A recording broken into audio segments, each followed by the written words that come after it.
we can get to work. Well, first of all, thank you for making the effort of attending digitally in spite of the virus,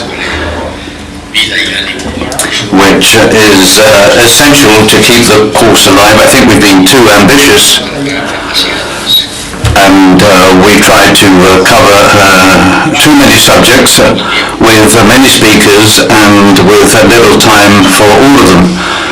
Perhaps in the future we'll have to review the strategy, because they all want to keep talking after 10 minutes. Vale. Bueno, no pudimos, entonces me parece como, la verdad es que como no pudimos... Okay, well, the fact is that since we weren't able to present the course during the first session because I wasn't here, and there were a lot of contingencies with all the technical issues, so I think it's important to tell the students that the aim of the course, although we've dealt with many subjects, I think the course is very similar to the agenda of the High Representative, as intense and as diversified as his daily life. We've covered practically the whole planet and all the issues in 1 week.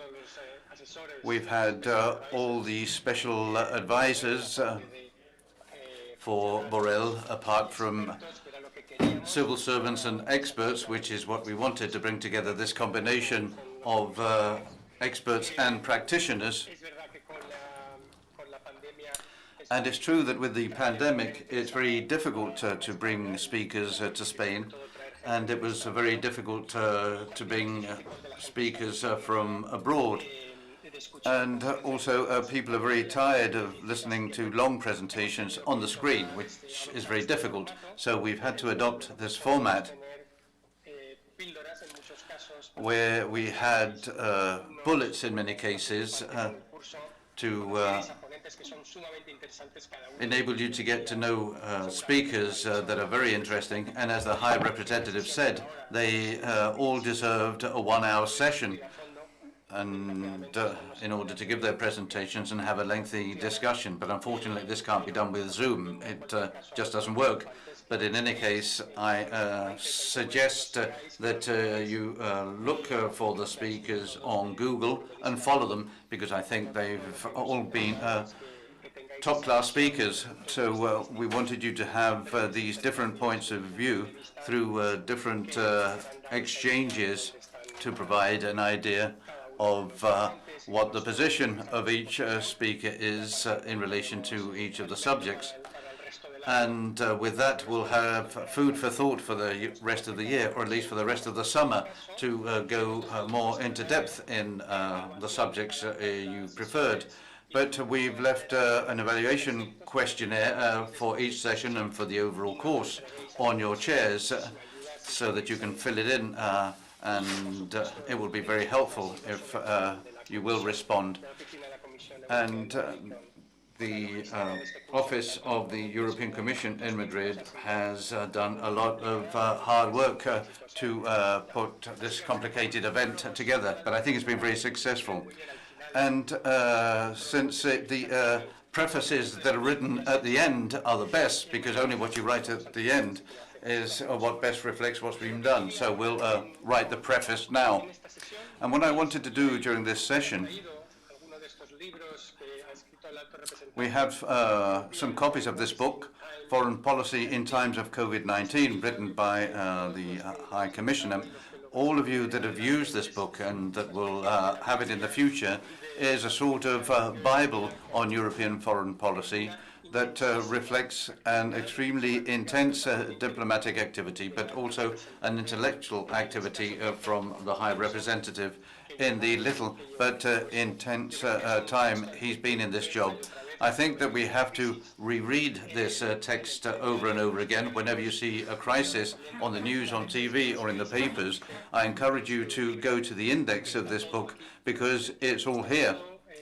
It's all here with a very personal point of view, and at the same time an analytical and very well informed point of view. So I deeply urge you to have this book if you're interested in foreign policy by the bedside. I give a course on the European policy, and this is an essential book that we needed to understand how European foreign policy works. And I would like to start the session having a conversation with you, Josep, talking about the aspects. Let's talk first about the organizational aspects that the participants and the students often don't know about during the first part of the session, and then we'll have half an hour to discuss the future with the students. They've made their analysis and their forecasting, which I think is very interesting. But in view of the dilemmas that have come up here and which directly affect your work, and I think we've had very rich discussions, I think it would be very interesting to have a kitchen view, let's say, of the foreign policy, because we've seen the processes, but we're here with the chef, with a high representative, and it would perhaps be interesting for the students and the participants to have you explain how this work is done, that many people say is an impossible job. A job that requires internal coordination between the Commission, the Council, going to Parliament, travelling, being in touch with the Member States and running a diplomatic service with over 4,000 people, with 180 delegations all over the world. So, if you agree, although I don't want this to be like a day in the life of Ivan Davidovich, because otherwise your day could be similar to a day trapped in that infernal wheel. But I think it's very interesting for the students to have you tell us what a day in your job is like with the cabinet. How do you organize your work when you get up in the morning in Brussels? What has to be done for that day to work out? Let's say you have a meeting with the Commission or in your normal agenda. How do you organize it? And how do you work on foreign policy from your point of view? We can start with that if you agree.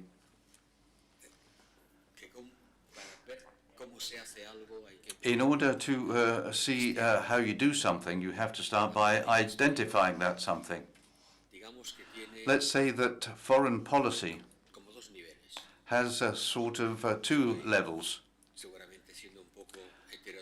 And I'm probably being a little bit unorthodox, and not everyone will agree with what I say.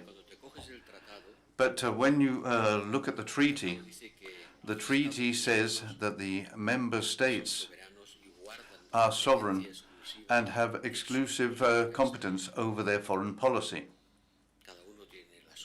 They each have their own, and that hasn't been turned into a community basis. But it's a matter of building something in common together.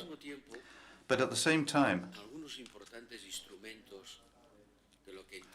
there are some important instruments in what we call foreign policy that are in the hands of the Commission, because they have been turned into community instruments. And the most important one is trade policy, trade agreements. Helping development is partly in the Commission, and partly it's still in the member states. But the big foreign policy, the one that has to do with what diplomats do, with what we can say is related to the border with conflict, peace and war, that is still in the hands of the member states. And each foreign minister wants to continue to be the foreign minister of their country. And they go to the Council of Ministers for Foreign Affairs to try to find points in common with their colleagues, to define a common position, but common while knowing that they each have their own position. So there are two problems. The first problem is getting the member states to agree on a common position, starting from very different positions, and while being aware that they are all sovereign. And for that, unanimity is required. Nobody is obliged to adopt a position they don't share. And the other problem is to provide consistency, or more than that, mutually enhanced the elements of foreign policy that are in the hands of the states and those that are in the hands of the Commission. In other words, coordinating Council with Commission. And in fact, this figure of the High Representative of whom? Of the Council. Of what Council? Because there are two councils. The European Council and the Council of the European Union. I don't know how many people here can clearly make a distinction between the two. The European Council, well, I find that people don't make the distinction. What we call the Council is the meeting of the ministers from each country by thematic areas. And then there's the European Council, which is the meeting of the leaders of each country that, among other functions, have that of providing the guidelines to be followed by the common foreign policy. So the heads of state and government meet and establish the big guidelines for the Union common foreign policy. Their foreign ministers try to apply them in each specific case, and the High Representative of the Council, that is, of the Council of Ministers, not of the Council of Leaders. I don't represent the Council of Leaders. It's represented by the President of the Council.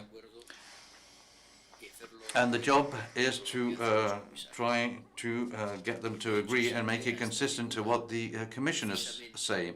And this figure was set up to avoid having a representative from the Council and a commissioner in charge of foreign affairs, a Solana and a Patton.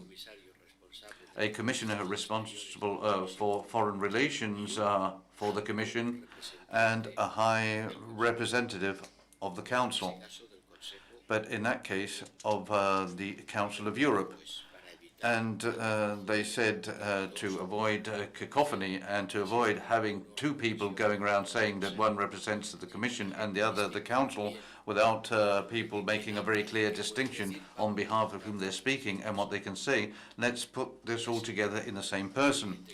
And it's obvious that that person won't contradict themselves. But for that, we need the bodies you represent to accept putting out the same message. When I speak as Vice President of the Commission in charge of foreign relations, I wear one hat. I represent the Commission. When I speak as High Representative of the Council, I represent the Council. And very often the two institutions aren't in step. So it's the same person to speak for both, but sometimes you have to say different things, or at least things that are not in complete agreement. And that's why the Council of Europe, the big one, the Council of Leaders, asks for a report. They ask the Commission and the High Representative at the same time. And it's not easy, believe me, to get them to agree. So I don't really know what's more difficult, to get the 27 member states to agree in the Council of Ministers, or to get the Council and the Commission to agree, each from their respective competencies on a specific subject. In the former case, unanimity is required. In the latter case, it's just a matter of working together to arrive at texts that are accepted by both institutions. And this is done without advertising, in an environment of exchanging text documents to try to find a common position. there's no voting there. There are just discussions, and you have to come to an agreement because the European Council has asked for it. So the first part is the most newsworthy. You vote, you hardly ever vote. It's just stated that there's no agreement, and if there's no agreement, there's no common position. And when there's no common position, what happens? The High Representative gives his opinion, but it's a position that only he is committed to, and most of the states that have supported it. It's not a position of the Union, but it's the majority position within the Union. It's less than nothing, and obviously I don't issue my position if I don't know that I have a very big majority behind me, which still isn't the position of the Union, but it's sort of like one. And people ask, why don't you give up the rule of unanimity? Why not decide by a majority or by a qualified majority? Because the foreign policy issues, the big foreign policy, the member states consider that it forms part of their sovereignty, and it is, and they have already given up monetary sovereignty through the euro, and they're very reluctant to give up more sovereignty. And there are many states that have conflicts of their own, Cyprus with Turkey, Greece with Turkey, the Baltic countries, the East versus Russia, or have interests of their own, like Germany with China, or areas of influence like France and the Sahel, where they want to keep the decision-making key, because it implies that they each have a right to veto, and this is a right they don't want to give up. And I don't think they will give it up in the near future. There are areas in foreign policy that are in the hands of the Commission, where the decision is not made unanimously, and these are the trade agreements. The trade agreements, trade is a community competence. The Commission negotiates the agreements, and the member states approve them by a majority.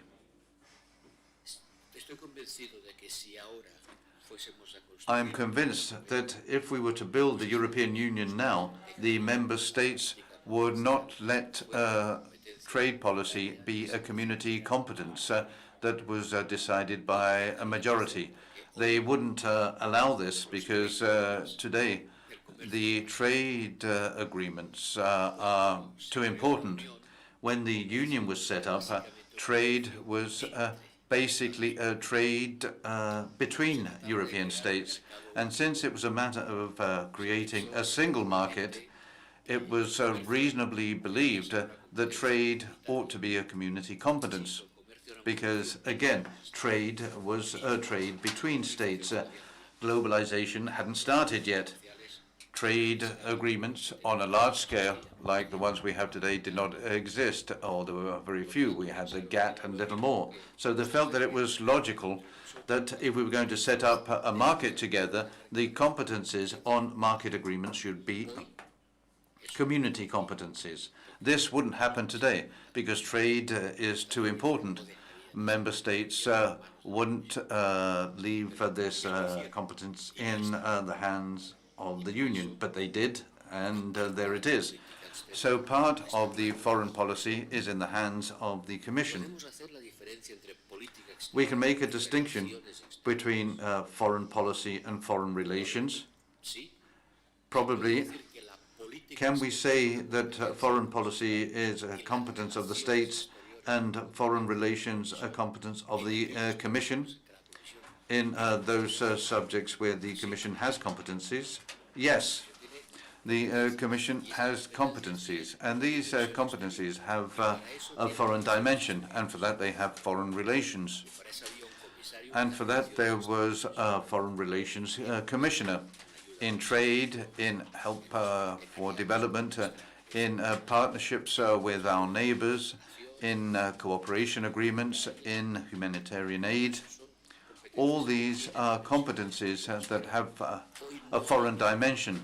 But today, there's no internal competency that doesn't have a foreign dimension. Everything has a foreign dimension. Therefore, all the competencies of my Commissioner colleagues are projected abroad partially or totally. When the Commission works on digital issues, inevitably they relate with the rest of the world. When it's a matter of setting up a security union, they relate with the rest of the world, because the security problems, some of them are internal, but most of them are external.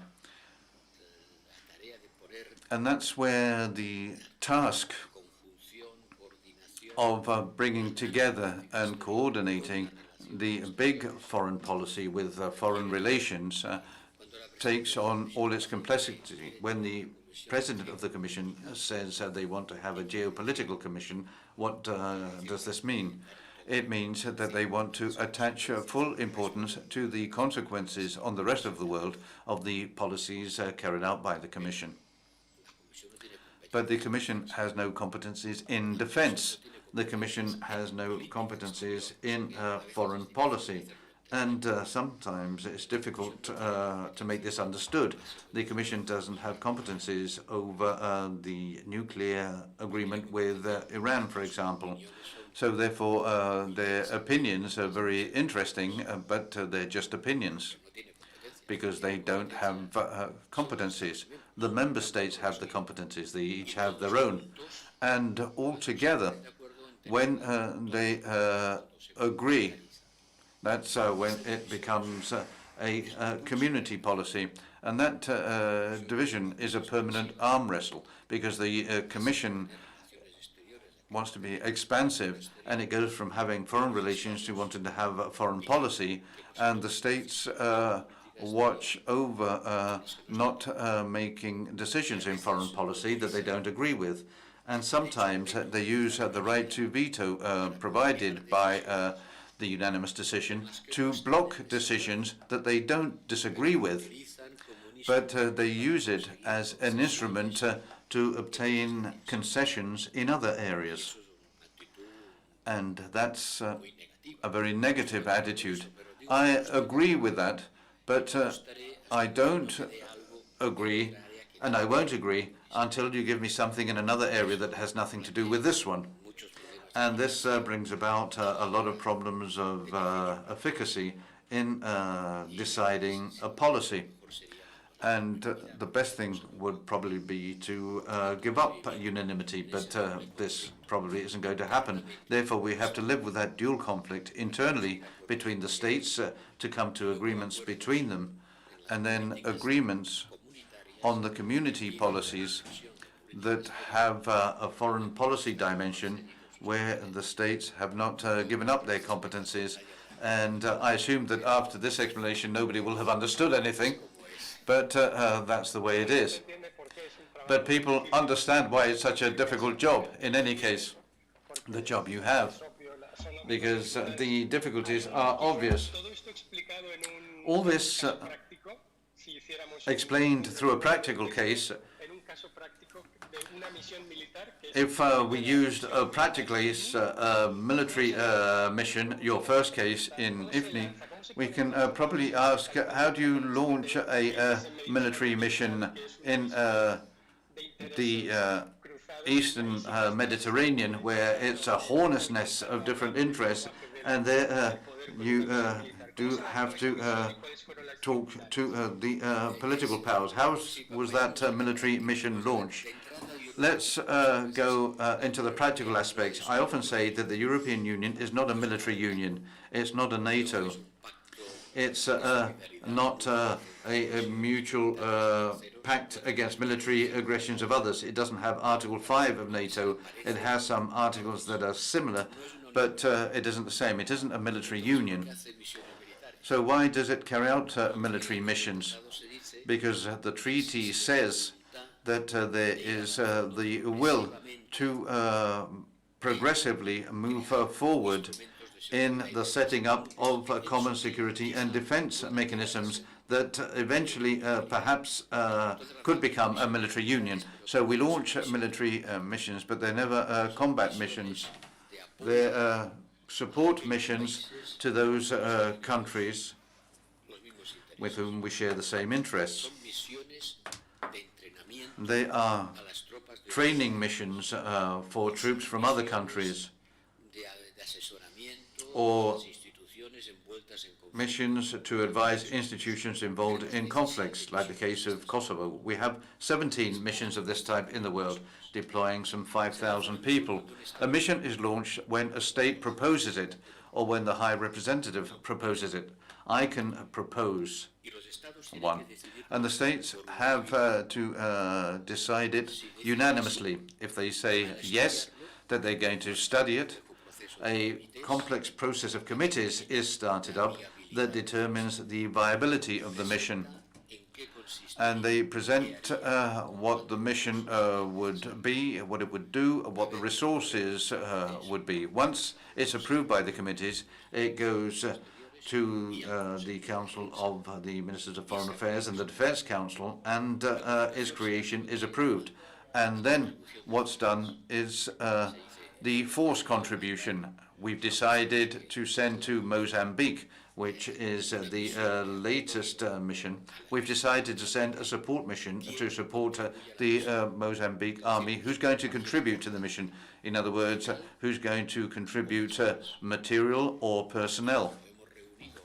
And once we've pulled together all the contributions, the mission is started, always through a unanimous decision. Even the appointment of the head of the mission is done unanimously. And I found a case where, after having approved everything, once the forces have been brought together and the ships are ready to sail, and I don't say it in a figurative sense, they're ready to go out to sea. When it comes to appointing the head of the mission, a country opposes it, not because they don't like the mission head, but because they want us to solve a problem they have in a completely different area. That, on average, takes a year or a year and a half. In the case of Mozambique, we've done it very quickly, and we've taken 8 months, which sounds like a long time, and it is, but by our standards, it's short. You'll understand that the United States, when they want to intervene, they don't take 8 months bringing together the federal states to come to an agreement. They have a minister, a secretary of defense, they have a president of the federation, and they act according to their powers. And they don't have to ask 27 different armies to provide the necessary resources to act. And you might ask, why not use the battle groups? The battle groups are an agreement through which each member state has to have on a rotary basis. This month it's mine, next month it will be yours. There are always a couple of member states that have to have 2 battalions equipped and ready to intervene at the service of the Union. They have to be ready immediately. Those battle groups have never been used, never. A call has never been made to the country that was on watch, let's say, to deploy them. And once it was decided, the countries refused to do it because they considered that the mission was beyond their capabilities. And this is a major shortcoming of ours. So those missions they carry out are used to train the armies of other countries. In some cases, this means a major effort. Mali, for example, in Mali, our training mission involves over 200 troops from various countries. Is it enough? No, it isn't enough. But we don't carry out combat missions. And that's why when somebody asks me, why have you been so soft in the reaction against the occupation of Crimea by Russia? Well, they're They're asking the European Union to do something that it has the capability to do, or the will to carry out a military intervention in an open conflict. We do as much as we do through those support missions. IRINI is arms traffic control in the Mediterranean, for example. The Mozambique support mission is another example. So as I say, we have 17 missions deployed all around the world. Mission Atalanta to prevent piracy on the coast of Somalia, the coast of Guinea. But you should never think that these are missions that are ready to intervene, that is to go into combat. As I said, they're just there to train the troops of the countries we support. And if a country opposes, this mission is not carried out. So I think with these two practical cases, I'm sure there are many more we could address, but I guess there is one that has been prevailing. It is the sanctions. We know that there have been important sanctions in Ukraine, Russia. We have started with the sanctions. China and Venezuela have been sanctioned. I strongly advise the students to read in the official journal the list of sanctioned countries, where we see the position and the sanctions that are imposed. It is a very detailed information, but also it is a procedure that I guess it is quite complex. What has been the most complex procedure? The implementation of sanctions, what has been the most difficult one. The most difficult one have been the sanctions against Belarus, Russia, and against China. If I may, I will explain the fact that there are two kinds of sanctions: the personal sanctions and the sectoral sanctions. There are economic sanctions. The personal sanctions are applied against individual companies, a physical body. Normally, these are physical persons that are subject to these sanctions. In the case of Belarus, the heads of a project, or one who is in charge of the demonstrations, the crackdowns, the repressions against opposition, the violation against human rights. We have to identify those individuals, and we have to mention the responsibility, because they can be appealed against the European Court of Justice. There is here a course in this palace about the operations of this court. If someone is accused of having violated human rights, or has been abusing this abuse of force against demonstrators or against opposition, this person can present an appeal. And so that's why the Court of Justice is quite busy. Once identify the individuals to be sanctioned, this individual can travel throughout Europe, and his private assets are frozen in Europe, of course. So therefore we have to identify his properties. This is not always easy. Once identified, they are frozen. You cannot travel in Europe and your assets are frozen. These are quite hard decisions. We are in this can appeal, of course, and sometimes the courts say that they are not subject to this sanction.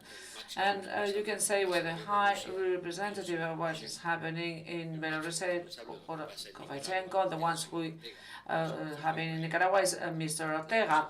But we are not starting from there. We start from the grassroots, and then we go up, and we know that Lukashenko has been sanctioned. Ortega hasn't for the time being, but his ministers are subject to sanctions. These are personal sanctions, I repeat, because Europe doesn't want to use trade sanctions that are used by the States, the United States, massively, because these trade sanctions are going to have an impact on all its inhabitants. If I ban imports, all the citizens of the countries are going to be affected, concerned. We want to sanction the individual, but also we adopt trade sanctions, although we know it is going to have an impact on the economy of the country. These trade sanctions adopted are against Belarus, limiting the export capacity of a certain number of their basic goods. Phosphates, naming. This is going to have an impact on the economy. The United States also are implementing trade sanctions. For example, banning the export of oil from Iran to Venezuela. And these bans are large. They are applied to nearly everybody. They do not say the Americans are not going to buy Iran's oil. No one is going to buy Iran's oil, and the ones who is going to buy this oil is going to be sanctioned. This is the extraterritoriality of the American sanctions. We believe that no country has the right to implement their laws worldwide. They will be applied to their citizens. So this is the extraterritoriality of the American sanctions. This is a major issue because we don't like that. But the European companies do not like that either. And so when they say in the States, the United States don't buy Iranian oil, people obey, and they're not going to buy this oil. So the trade sanctions taken against Russia and Belarus are not urbi et orbi, but they have an impact on our economy because the phosphates are bought via Lithuania. So if it is not exporting, it won't be done like that. This has a backlash effect because Lithuania does not have the rights, and Russia is going to also impose some sanctions on us. And there are Spanish companies that have been sanctioned by Russia because we sanction Russia because of the attempt of intoxication of a former Soviet agent in the United Kingdom. The personal sanctions also are subject to counter-sanctions. When we sanction China, Russia also is going to sanction in its turn. So these sanctions were not as cautious as our sanctions. They will sanction those individuals who participated in the repression of the demonstration in Hong Kong. But China is going to sanction all the members of parliament that have been demonstrating against this situation. So they are sanctioning just for giving an opinion. So this is a clear definition, a differentiation. We're not sanctioning for giving an opinion, we are sanctioning because they are violating the human rights. Of course, are they efficient, these sanctions? I'm sure they are, but not on their own. They haven't got enough strength to change policy, but those individuals who are sanctioned are not really happy about that. pueden recurrir en los tribunales chinos. and they cannot appeal in the Chinese court, I'm afraid. Moviéndonos a alguno de los temas que yo creo que han atravesado And to address one of the topics we have put on the table this week, in all the sessions, when we talk about strategic autonomy, and you mentioned it yourself, there is a thin line that is going to clash with where is sovereignty, where is independence, where is protectionism, and this difference between protect and being protectionist. Some think that all the agenda of strategic autonomy is not in phase with the having a certain set of rules, and this is a question you have addressed many times, but as you have attended this seminar, I really would like to know why this autonomy strategic is not a unilateral strategy, or if you think that sometimes we have to be unilateral to recover multilateralism. Sometimes we have to write to make mistakes to reach a certain degree of coherence. Yes, you're right. And it is a simple but also controversial issue, because when it is used in different ways, and those who listen are interpreted in a different way. So that's why in Brussels many use the term open strategy, open strategic autonomy. They just use the term open before strategic autonomy. This is how they call it, open strategic autonomy. Why? Because autonomy shouldn't be interpreted as an authority.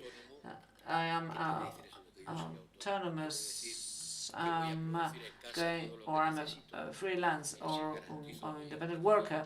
If I produce whatever I need at home, is it that the meaning? No. Some understanding like that. That's why when we say open, that is not going to lead us to protectionism. Therefore, we are not seeking protectionism. We do not want to impose tariffs or quotas. But when we say that in Europe we are not producing paracetamol, we could say the same when talking about other goods that are considered as strategic. And what is the consequence of that? This is a result of the market's functioning, because we do not produce it here, because it's cheaper to produce outside Europe, and because we thought that this should have an impact on our means of satisfying our needs, because the market produces it. Doesn't matter if it's outsourced, if I get what I need, but then you realize it's not the same, because you might not have what you need when you need it, so then you feel the need to recover this autonomy and to produce it at home. But you have to change the rule of the markets. For that, you will have to find a certain number of incentives, because this has been produced according to the rules of the free trade. And so if you say that for matters of safety you will have to produce it at home, you will have to have a certain number of mechanisms for the players to produce it at home. This is only an example, but the strategic autonomy is also reality in the military sphere. When I say that, sometimes they might ask, and what happens with NATO? The strategic autonomy, what happens with NATO? The great majority of European countries, the Eastern countries, mostly think that their security depends on the Atlantic Union and the NATO. No one is going to replace this Atlantic Union, and I will insist on that. I want to insist on that. There is no other alternative than NATO to ensure territorial safety within European borders. There is no alternative to ensure safety in European territory when facing outside threats. But the Europeans have to have their own intervention capacity in those regions where NATO is not going to intervene because they are our own concerns, and we cannot wait for the NATO to solve it. I think I'm positive in this respect, and I think that all the countries think the same. They want to have their own reaction capacity. Other countries are not concerned by it, but when I ask them, if you're against autonomy, what do you want? Do you want to be dependent? What is the opposite of autonomy? Dependence. Do you want to depend? So, as the Europeans, we have been accustomed to live under the umbrella of the protection of the NATO, and to try to have our own autonomy is difficult to assume, and for some countries they do not really see any reason for that. They say, well, my concerns and my problems are solved by NATO. Why do I have to find other means? But some countries know that some problems cannot be solved by NATO, and they have to solve them by other means.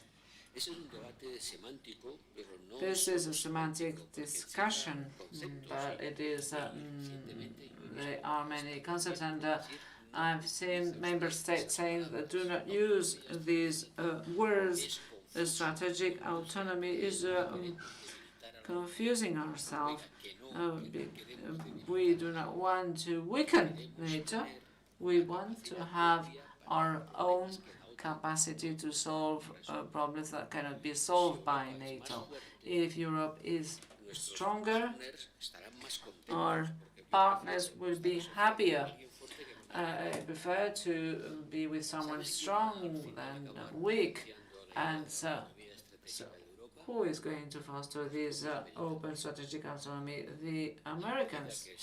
Because if the United States are nearer, closer to the Pacific, I'm sure the United States will will accept the fact that Europe will have other mechanism to face their own crisis. And once again, the states are looking, the United States are looking the Pacific region, and I'm sure that the American administration will accept Europe's will to have their own mechanism. So there is another subject, and that has been addressed several times when talking about the United States and their foreign policy. That is quite controversial. In many of our sessions, we have addressed this subject with Sachs and Antonio López Istúriz, but also with Butikofer and Poliakova. All this issue about democracy and autarkies. If the situation is seen as a binary world, because there are dictatorships and also democracies or alliances of democracies, what are the consequences of all that?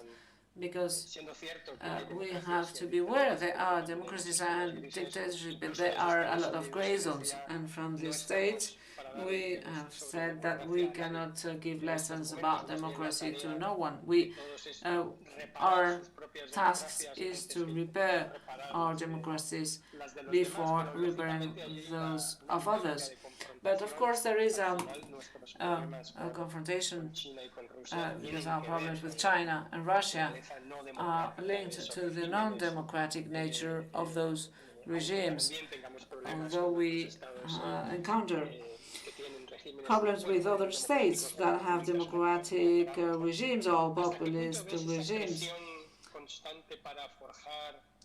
do you see a certain degree of pressure to get to partnership alliances, alliances of democracies to resist this dictatorship? Because do you think it is something that is needed, these democracies alliances, or do we have to be cautious because of the consequences? It is a quite a controversial issue because democracies depends upon the boroughs or the regions, because we have excellent relationship with certain countries. We consider them as allies, as partners, but sometimes it is difficult to say that those countries are democracies. I don't want to say this too loud, but there are countries that are part of our friends. We export, we import from those countries. We have very good relationship, but I'm sure no one would say that they are democracies. And we also have with democratic countries a difficult relationship. So it is difficult to say. The United States has wanted to organize a summit of democracies to another configuration, because some would like to see sitting around the table those who cannot be considered democracies, and there are authoritarian regimes with whom we maintain good relations, but they are not a part of a democracies alliances because they're not democratic countries, nor in the form nor in the content, or this is a fact. With the Sahel, we couldn't, for example, call democratic some of our allies, and those countries we strongly support, with military presence of a certain number of member states of the Union. So to have a world where on the one side we have the autocratic countries, there are big autocratic countries that haven't got our political system. China, for example, is a good example. Russia, although they call election, we cannot call it a democratic country. So this is a duality. It is if we see these two sides, it is too simplifying, because there are countries we do not know on what side they are because of their political form or the way they implement other their political policy. So what is the model they're going to adopt in the future? Many countries, large countries with with an important population, what model are they going to follow? The Western model of competition among political parties, or are they going to follow an autocratic model as China? One of the panelists mentioned it the other day. There is a competitiveness in the world, China presenting the model, which is quite efficient. They are creating jobs in China. They're protecting their economic rights. There is a battle of narratives to present the political models as the most efficient. And China is doing that, and most particularly in Africa.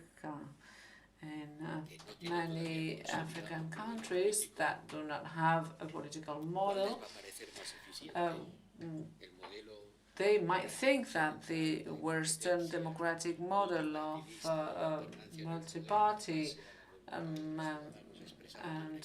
of elections that are held periodically, or they might prefer more centralized power, more authoritarian, but that is delivering better results in the fight against poverty. I think that we should have democratic systems which deliver economic and social positive results. There's systems that are only holding elections once, and they are not going to create a certain number of prosperity. I'm sure that Anne Bachelet said that a few years ago when she was president of Chile. If the democracy is not delivering or contributing to the well-being of humanity or its citizens, they might look for other solutions. So, who is able to better improve the life conditions? And when I say life conditions, the formal freedoms, and when I was younger than you, we talked about the formal freedoms more than the real freedoms. Formal is to vote, and the real freedom is to have this freedom enough to live with dignity. If democracy is not capable to provide social and economic progress, the democracy has to be able to generate progress and solidarity in an efficient way. And in many countries, the formal democracy is rejected because it is not delivering positive results, social positive results. The last question, because after we will go on to the second part. It is something that has been addressed in our sessions. We haven't had a session on China, but we have talked about China a lot. Yes, the elephant in the room. We have been talking a lot about China. Even though China would have been a democratic country in the Western sense, the confrontation between China and the United States is there. Are you afraid of being part of this Cold War between the United States and China, not only because there are geopolitical interests involved, but because it is in the interest of China or the United States, of the cohesion element, do you think we're going to be involved in this dynamic, because this cohesion dynamic, always the enemy is creating a cohesion in a certain way? Yes, of course, the United States will want the Western world to be part of a large alliance or interest community in the face of China. I'm sure if the many we are, the best. So we have established with the United States a structured dialogue.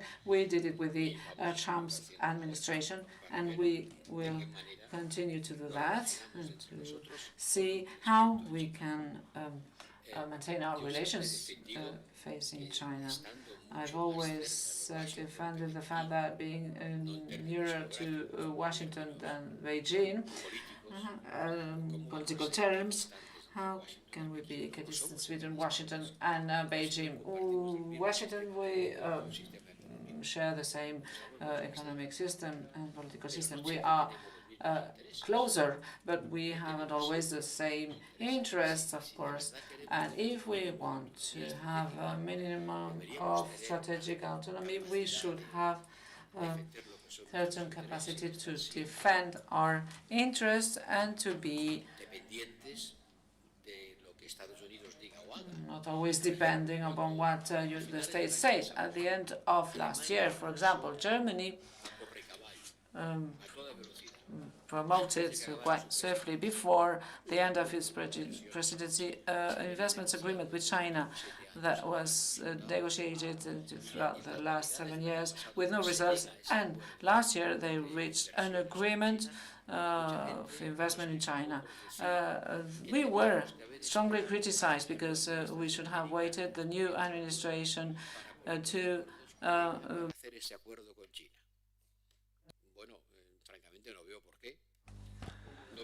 I don't really see why. What for? Why do we need the approval from Washington to come to an agreement with China? Does Washington need our approval to come to an agreement with China? No. Why do we have to wait for the green light from Washington? But many people, even in Europe, said, no, how are we going to do that? Well, if we're not capable of doing that, that means that we're completely aligned, we're completely dependent. We have no kind of autonomy, neither strategic or of the other kind. So I think that we have to have the capacity to defend our interests, which don't always coincide with those of the United States. And the United States will want us to be as aligned as possible with them.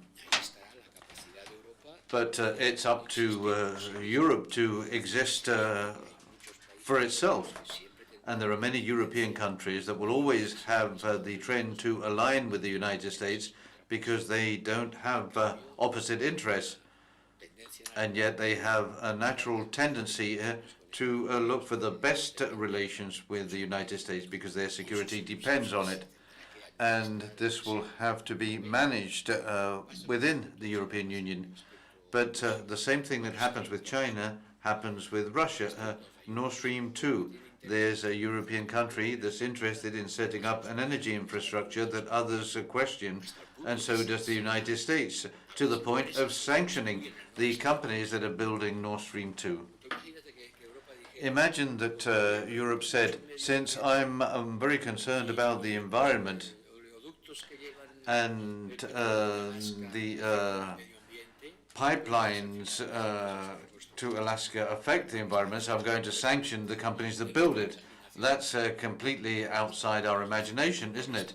But the United States says, since Nord Stream 2 helps export Russian gas, and I understand that this is a threat to my security or goes against my interest, I'm going to sanction the European companies that build a pipeline in Europe. Well, now Germany has reached an agreement with the United States, but with China, something similar will happen. And I emphasize an idea which I think is basic so that there'll be no doubts. Politically, are we closer to the United States than China? Of course, there's no need to even discuss it. But we don't share the same interests. And that means that we should be able to defend those interests without colliding with the American friend. And a large part of what Europe will be in the future, a geopolitical actor or not, will depend on the position we take in this triangle, bearing in mind that the expansion of China in Africa and Latin America, ought to worry us, and it ought to occupy us a great deal. And let me end by giving an example. It can't be understood why Europe is so late in improving trade agreements. No, not trade agreements, association agreements that are more than trade agreements with Mexico and Chile. When China is disembarking all over Latin America and taking on a predominant role, not only in trade relations, but also in investments, in the physical setting up, buying, building, not only because it buys and sells, but because it occupies strategic positions in the economies of those countries. We ought to be much more diligent, and Latin Americans tell us so. If you're so concerned and if you so much want to be partners with us, well, kindly sign these agreements, because meanwhile China is landing, and with COVID and the response to COVID, we are also going to have a world where geopolitics are going to be very affected. At the beginning of the legislature, we went to Africa and told the Africans, Europeans are your best partners. Europeans are here to cooperate in all areas. We are the best partners. This was before COVID came along. Then COVID did come along, and now there's a battle over vaccination. In Europe, we've vaccinated 60% of our populations. In Africa, they are at 2 or 3%. Who's the big vaccine supplier to Africa? China. Who's the big vaccine supplier to Latin America? China. We're making an enormous effort, and the President of the Commission said not 100, but 200 million doses are we going to give to Africa. Yes, but when? The problem isn't just the commitment, but the effectiveness. Before coming to this seminar, the figures I had was that Europeans have contributed with around 10 million doses in Africa for a continent with 1.5 billion inhabitants. It's certainly insufficient. We're doing a lot, but this lot isn't enough. And others are doing, or at least people perceive that they're doing more than us. And that will have geopolitical consequences. Europe has to speed up. Europe has, as if I weren't part of it. It's not a third party. We have to speed up the putting into practice of our commitments. We've given a lot of money to COVAX. We're the great funders of COVAX, but COVAX doesn't appear as Europe. It's an intermediate entity that has had enormous difficulties in supplying vaccines in the necessary amount. And an African leader recently said to me, you told us you were going to be our best partners. Well, now you have the chance to prove it. Very good. Well, I hope that the students or the participants in the room will be as pleased as I am, because it's what we wanted, a masterclass on European foreign policy. We're going to ask you to use all your hats as an engineer, an economist, a racing driver and a mountaineer. But we're also going to ask you to wear the hat of designer of the future of Europe, because you were at a European convention, and there's going to be another convention now. So as a professor and ex-conventional, as the term goes, we had a session on Monday afternoon, some very interesting work, with two face-to-face groups and one online group that shared the questions and the subjects. And we're going to listen to the speakers from these two sessions we had, where they're going to summarize the proposals they put on the table so that we can better understand them. And I can't see you help, but I would like to ask Alicia and then Jaime to take the floor to read us the proposals that the group worked on, so that we can cover the terms of the debate that led to these conclusions. Go ahead, Alicia, please. Good morning.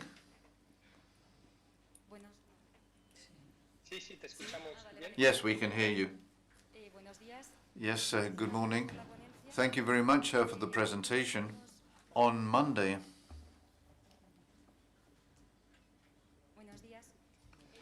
good morning.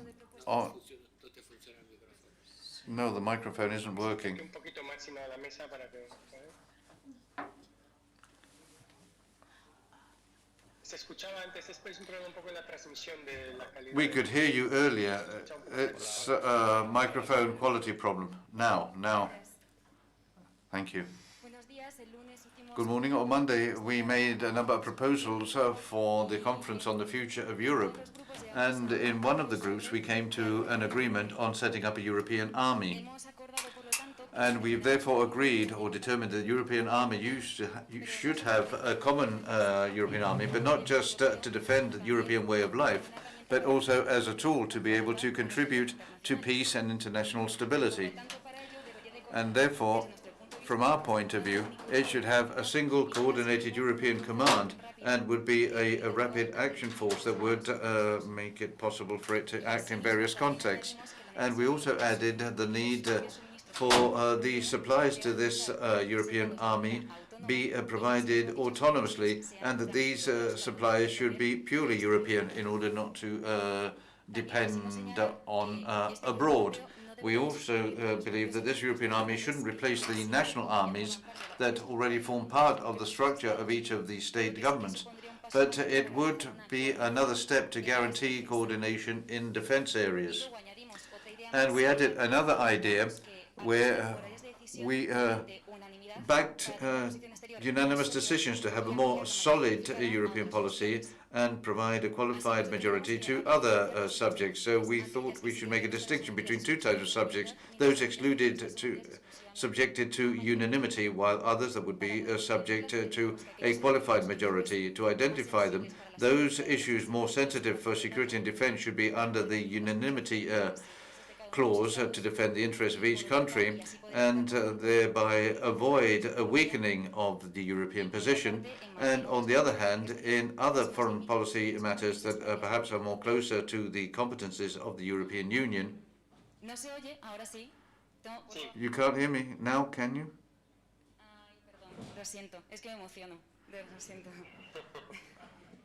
I think they're asking him to speak more slowly. Shall I start again? No. We've decided to make a distinction between two distinctions, those put to a unanimous vote or a qualified vote, those that are more related to more sensitive issues like defense, while those subject to a qualified vote would be those that are competencies that have a boundary with the European competencies to articulate decision-making tools through a qualified majority.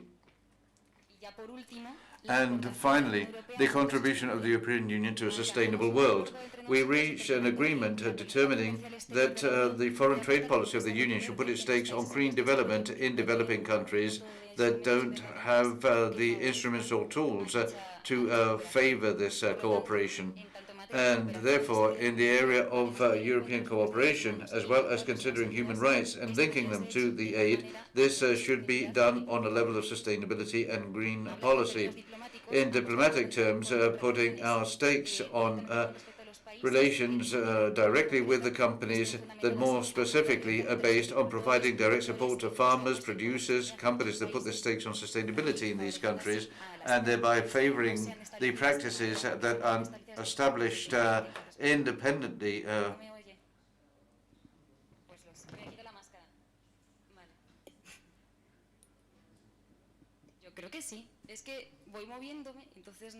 I move around, I don't know, I'm sorry. We have decided that what's important is for the European Union trade policy to be destined to basically a green policy, and this green policy should not just be linked directly to the states themselves, but also directly to the farmers, all those companies individually, and therefore favour these practices to guarantee a greater dissemination of the view of the European Union, not just from the community point of view, but also from the climate point of view. Well, thank you very much. There was better sound at the end. And now we'll hand over to Jaime, and then we'll bring the subjects together for the discussion.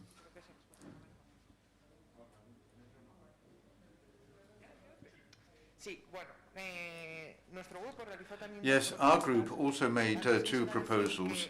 But first, I would like to say that these proposals, well, we did this on Monday, and over the rest of the weeks, these aren't proposals that haven't been discussed at these sessions.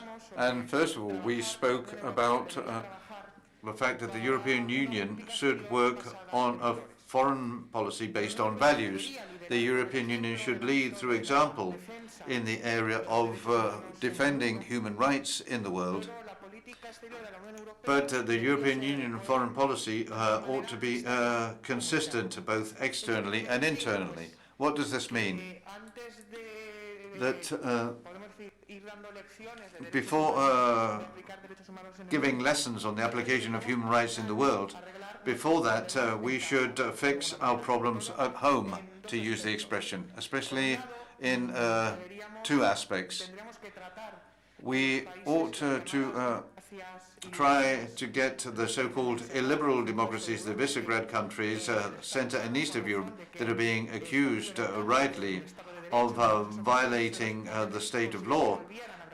We ought to bring them back to European values, first of all. And secondly, in relation to the migration policy, there should be a common migration policy for the entire European Union, and this migration policy should apply human rights, a more human migration policy to avoid the humanitarian dramas we're seeing, unfortunately, in Turkey, Greece, or that could occur in the Straits of Gibraltar. The second aspect we covered is much more extensive, and we've also discussed it over these few days, and it refers to establishing a trade policy aimed at the two main global revolutions, digital transformation and the climate challenge. First of all, we believe it's important for the European Parliament to play a more protagonistic role in the trade policy, as well as having the capability to bring in rules in the trade agreements themselves to comply with fundamental principles like the principle of transparency and accountability. Regarding the digital transformation process, the digital revolution, we should bear in mind two aspects. First of all, the European Union ought to defend the protection of data, the protection of privacy as a fundamental right against the attacks of China, for example, where data protection doesn't exist, or where privacy isn't considered to be a fundamental right of people. And secondly, it's urgent to close the digital gap in two areas. First of all, externally with other countries, to avoid the digital gap between developed societies and countries and less developed societies and countries, as well as internally within the Euro. And we spoke about preventing gaps between rural areas and urban areas, between men and women, and also between generations, younger and older people. A fair digital transformation, the same as we should have a fair environmental transformation, we should have a fair digital transformation. There were many ideas in the environment area because it's something that we are concerned about, especially young people. And we pulled out four fundamental ideas. First of all, it would be interesting to promote a real green diplomacy, to highlight the European Union in foreign policy as a major defender of climate challenges and urge others to meet these goals in relation to third countries. And we also discussed putting an end to that dichotomy we sometimes have inside and outside the Union between economic development, creating jobs, and protecting the environment. We ought to guarantee that the new jobs we create are compatible with the climate goals make economic development and respect for the environment compatible. And we also discussed the need for the goods we import, especially farming products, to comply with the environmental and health standards in Europe. To give an example that everyone may have in mind, the orange producers in the Levant are required to meet very strict environmental and health requirements, while we're importing oranges from South Africa that are not subject to that regulation, and, for example, contain phytosanitary products that are banned in the European Union because they're tremendously harmful for the environment and human health. And therefore, we have to guarantee that the goods we import from third countries meet the quality and health environmental standards in Europe. And together with the digital revolution, we had the idea that we could establish databases in these third countries to ensure that these environmental criteria are met. We also discussed the need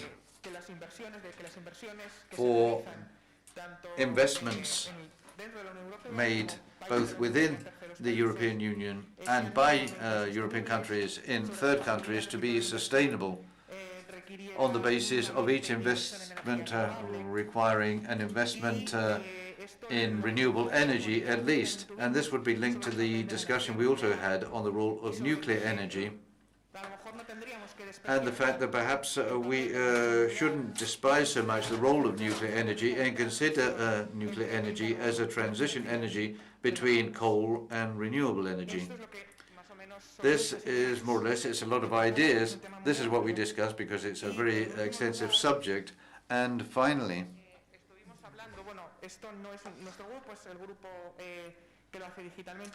well, our group is the digital group, but we've also summarized it here. Another idea is related on the importance of creating a real European citizenship, avoiding disattachment with respect to the European institutions. And this is related to the idea that if we want to transmit to the world European values, before that we need to clearly understand what it means to be European, what it means to be in the European Union, to avoid this citizen disaffection and to understand the European Union and how it works. And here three tools are fundamental that we can say are three necessary tools to build a country, to build a community, that are the importance of the media, the importance of education, the importance of citizens' participation.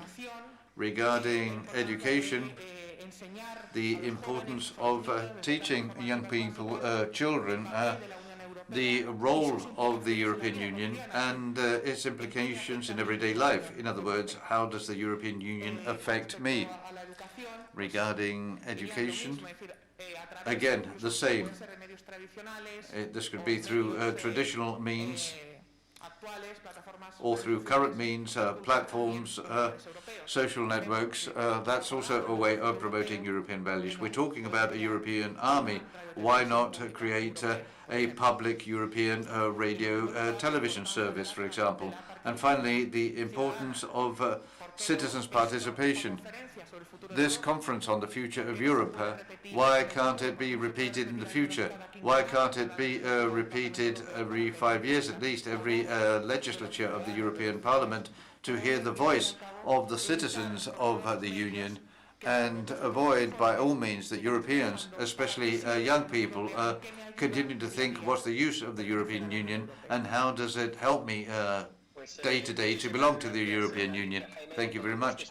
Thank you very much, Alicia, Jaime, and everyone that took part in these sessions. As you've been able to see, You were very clear in selecting your areas of concern. Many of them have been discussed here, especially in relation to the commercial and trade issues, digitization, foreign policy and security. I think that you've shown that you've been very much involved in all the discussions, and even the proposal of a European army. And the former Foreign Minister Alexei Korsky recommended or proposed an army made up of volunteers, so they wouldn't belong to the armed forces of the various countries. So we thank you for these contributions, and we have to finish at 11:30. So as well as thanking you, we of course have to hand the floor over. I don't know whether Angeles Benitez on behalf of the European Union wants to take the floor, but we'd like to hand the floor back to Josep Morel to close this meetings with his final comments and considerations. Well, I think that we've said more than enough. Thank you very much for these contributions that show very important Europeanist commitment. I'll be going to the island of Ventotene in Italy to celebrate the anniversary of the Ventotene Manifesto, written by Mr. Spinelli. A question: how many people know who Spinelli was? Raise your hand, those who know who Spinelli was. But don't raise your hand shyly. 1, 2, Paco, don't you know who Spinelli was? Oh. I know it too, but you're not in the audience. Well, that's very bad, isn't it? Very bad. We have a problem here.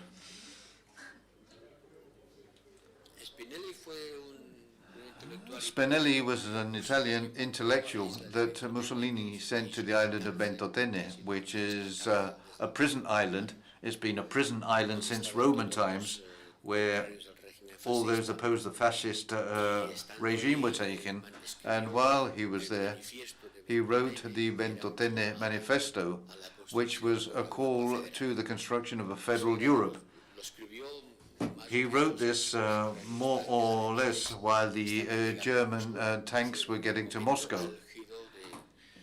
In other words, during the height of what seemed to be the great victory and predominance of Nazism and fascism. He wrote a text secretly, and it was smuggled out of the island. It was published, and the Ventotene Manifesto continues to be a call to the construction of a federal Europe. A Europe that is politically united around a European political power, with everything political power means, a federation, an ideal. It's the ideal of European federalists that are going to meet in Ventotene, and the President of the Italian Republic is going to go to celebrate this manifesto, which was a declaration that is as ambitious as what you have proposed.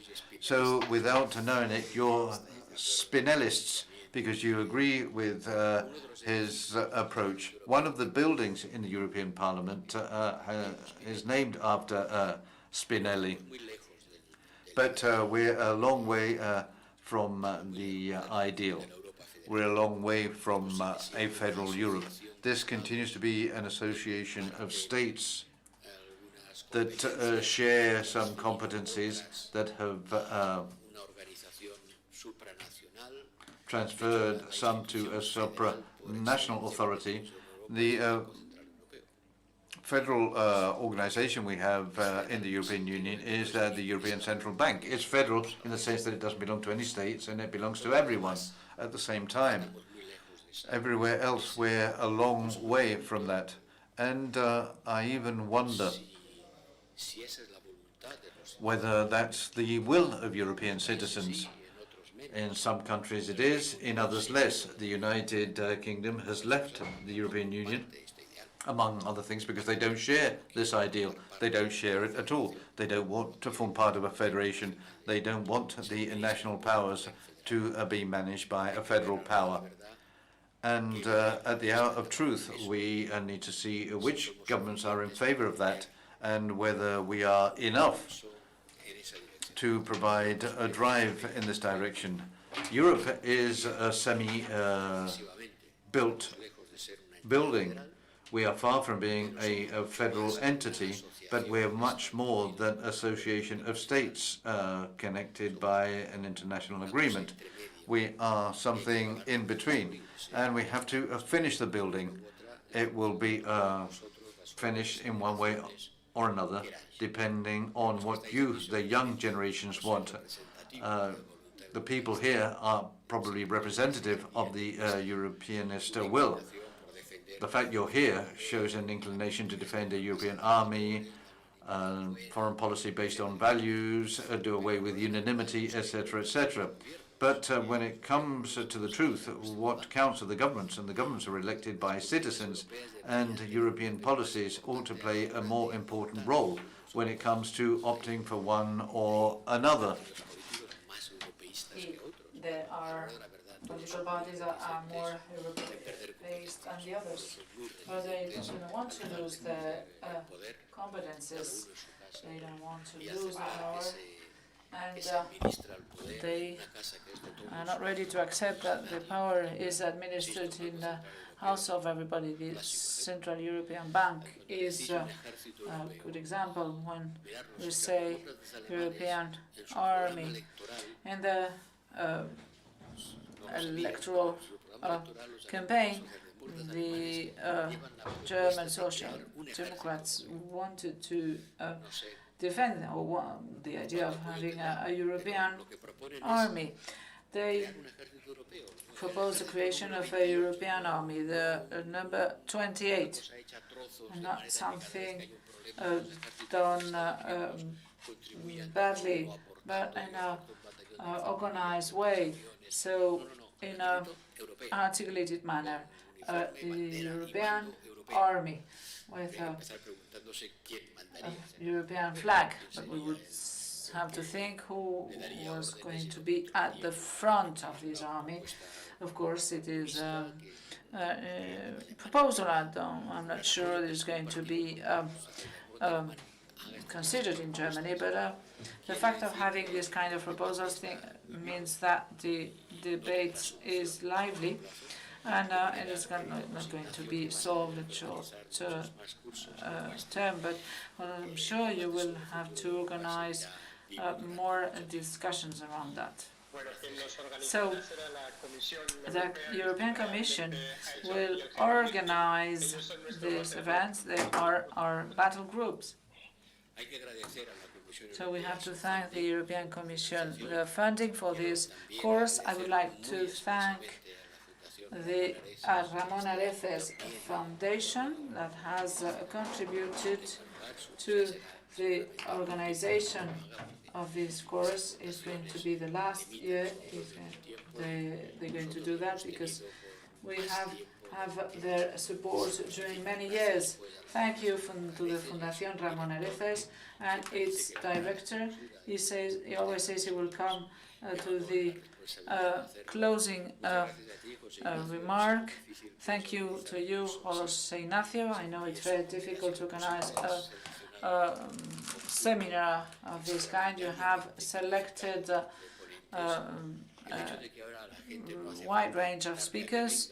We do not have to invite them to come physically. They can do it on the screen. So we have had Ricardo Hausmann wouldn't have been coming here from Harvard University, and many others that have attended this course because of that reason, because the pandemic has led us to this digital communication. It will be normal for people not to come. We will offer them to come because Santander is a nice place, but we won't be thinking about they can or they cannot come. And this is an advantage. We will have people among us telling us things and If he has to talk, we can do it that way, and this is great. This is an advantage. Of course, it is sometimes different to meet together, and we can have then the physical presence. José Ignacio will have to call people that will come here, will not have the need to come here. This is enriching the debate, I'm sure. Thank you to you for the logistics. Thank you very much. And thank you to you for being here. And thank you to the ones coming year on, year off. So I'm sure that we are going to celebrate 25 years anniversary, the 25th anniversary of this course. Okay, thank you. In the name of the European Commission, José Ignacio, Mr. Borrell, thank you, and you, thank you very much for having shared with us your knowledge and your vision, and to you all for your interest. Thank you. Thank you.